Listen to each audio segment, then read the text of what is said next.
गल्लां च तेरा जिक्र जरूर हो, तेरे दिल विच साडा फिक्र जरूर हो। होया की जे हो गए अज राह वखरे, कदी किसे मोड़ ते तां मिल पैणगे।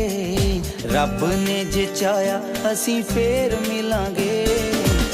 मेरियां गल्लां च तेरा जिक्र जरूर हो, तेरे दिल विच साडा फिक्र जरूर हो।